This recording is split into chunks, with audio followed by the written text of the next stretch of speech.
पहलगाम येथे झालेल्या दहशतवादी हल्ल्याचा बदला घेण्यासाठी भारताने ऑपरेशन सिंदूर राबवलं आणि पाकिस्तानातल्या 9 दहशतवादी अड्ड्यांचा पूर्णपणे उद्ध्वस्त करून दहशतवाद्यांचा खात्मा केला। मात्र यानंतर अवघ्या काही तासातच बावचळलेल्या पाकिस्तानाने भारताच्या महत्त्वाच्या शहरांना टार्गेट करायला सुरुवात केलेली होती आणि त्यापैकीच एक शिकार झालेलं शहर होतं ते म्हणजे जम्मू काश्मीर मधलं पूंछ शहर। पूंछ शहर हे बॉर्डर पासून अवघ्या काही किलोमीटर अंतरावरती आहे आणि पाकिस्तानाच्या हद्दीतून अनेक तोफगोळे या शहराच्या मध्यभागी अनेक घरांवरती, मंदिरांवरती आणि गुरुद्वारावरती सुद्धा पडलेले होते। त्यामुळे काही जणांचा मृत्यू झालेला आहे।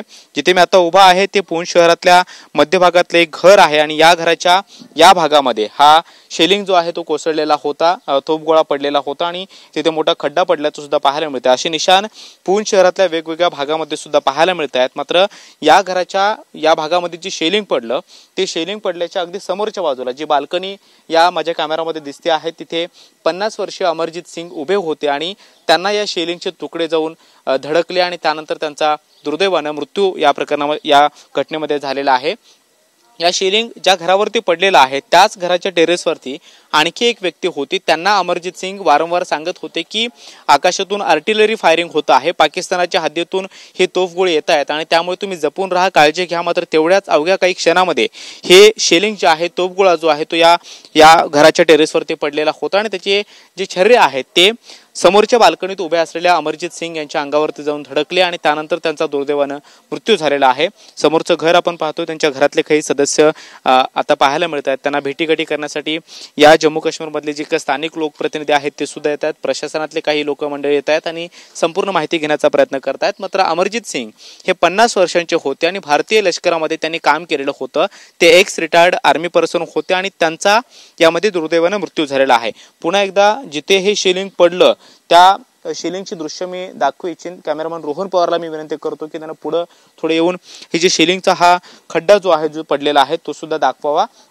आतल्या भागाचा परिसर आपण पाहतोय की जे लोखंडी अवशेष असतात तेच फक्त शिल्लक आहेत, मात्र जे सिमेंट आणि कॉन्क्रीटीकरण असतं ते पूर्णपणे उद्ध्वस्त झालेलं आहे। हे फक्त एका घराचं उदाहरण नाहीये, तर जम्मू काश्मीरच्या बाजूला जम्मू काश्मीरमध्ये असणारा पूंछ जिल्हा जो आहे आणि खास करून पूंछ शहर जे आहे त्या शहरातल्या अनेक ठिकाणं अशा पद्धतीने टार्गेट करण्यात आलेली होती। पाठीमागच्या बाजूला डोंगर दऱ्याच्या त्या बाजूला आपण पाहतोय की पाकिस्तानाची हद्द आहे आणि तिथून सकाळी 8 वाजण्याच्या सुमारास सकाळी हे शेलिंग जे आहे ते पूंछ शहरामध्ये ठिकठिकाणी पडलेले होते। हे शेलिंग्स नेमके कसे होते हे सुद्धा मी दाखवू इच्छिते। जो शेलिंगचा हा तोफगोळा असतो तो नेमका कसा असतो, त्याचे हे तुकडे नेमके कसे होतात हे सुद्धा दाखवेन।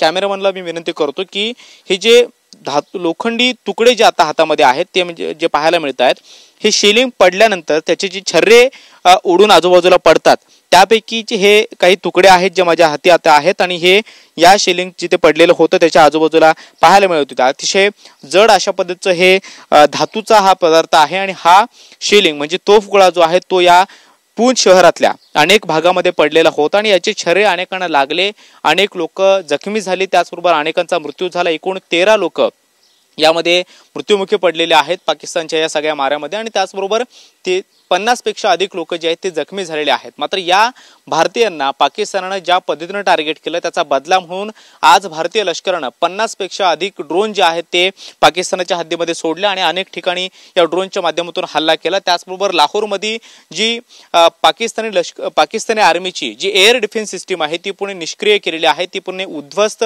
केली असल्याची माहिती भारतीय लष्कराने दिलेली आहे। मात्र हे शेलिंगचे तुकडे आपण पाहतोय हे पूंछ शहरातल्या ठिकठिकाणी पडल्याचं पाहायला मिळतं आहे। अनेकांना ते लागलेले होते आणि त्यामध्ये त्यांचा मृत्यू झालेला होता। शिवाय ज्या घराच्या टेरेसवरती किंवा ज्या घरांमध्ये हे शेलिंग्स पडलेलं आहे त्या शेलिंग्स पडल्यामुळे इतर इजा होऊन सुद्धा अनेकांचा मृत्यू जो आहे तो झालेला आहे। मात्र पाकिस्ताननं केलेल्या या निष्पाप लोकांचा जो बळी घेण्यासाठी जे हल्ले केलेले होते त्याचा बदला भारताने घेतलेला आहे। भारतानं पाकिस्तानाच्या हद्दीत आज 50 पेक्षा अधिक ड्रोनचे हल्ले केलेले आहेत आणि त्याचं उत्तर सुद्धा दिलेलं आहे। त्यामुळे भारतीय नागरिकांना, निष्पाप नागरिकांना टार्गेट करण्याचा प्रयत्न जर पाकिस्तानाने केला तर पुन्हा एकदा पाकिस्तानला धडा शिकवण्यासाठी भारतीय लष्कर सक्षम आहे।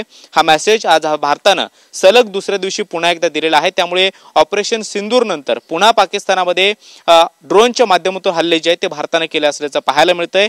मात्र पूंछ शहरामध्ये या शेलिंगमुळे, पाकिस्तानाच्या हद्दीतून आलेल्या तोफगोळ्यामुळे अनेकांचा मृत्यू झालेला आहे आणि सध्या या पूंछ शहरातले अनेकसे नागरिक, बरेचसे नागरिक हे शहर सोडून दुसरीकडे स्थलांतरित होताना पाहायला मिळत आहेत। कॅमेरामन रोहन पवार सोबत मी कृष्णा सोनारवडकर, TV9 मराठी, पूंछ, जम्मू काश्मीर।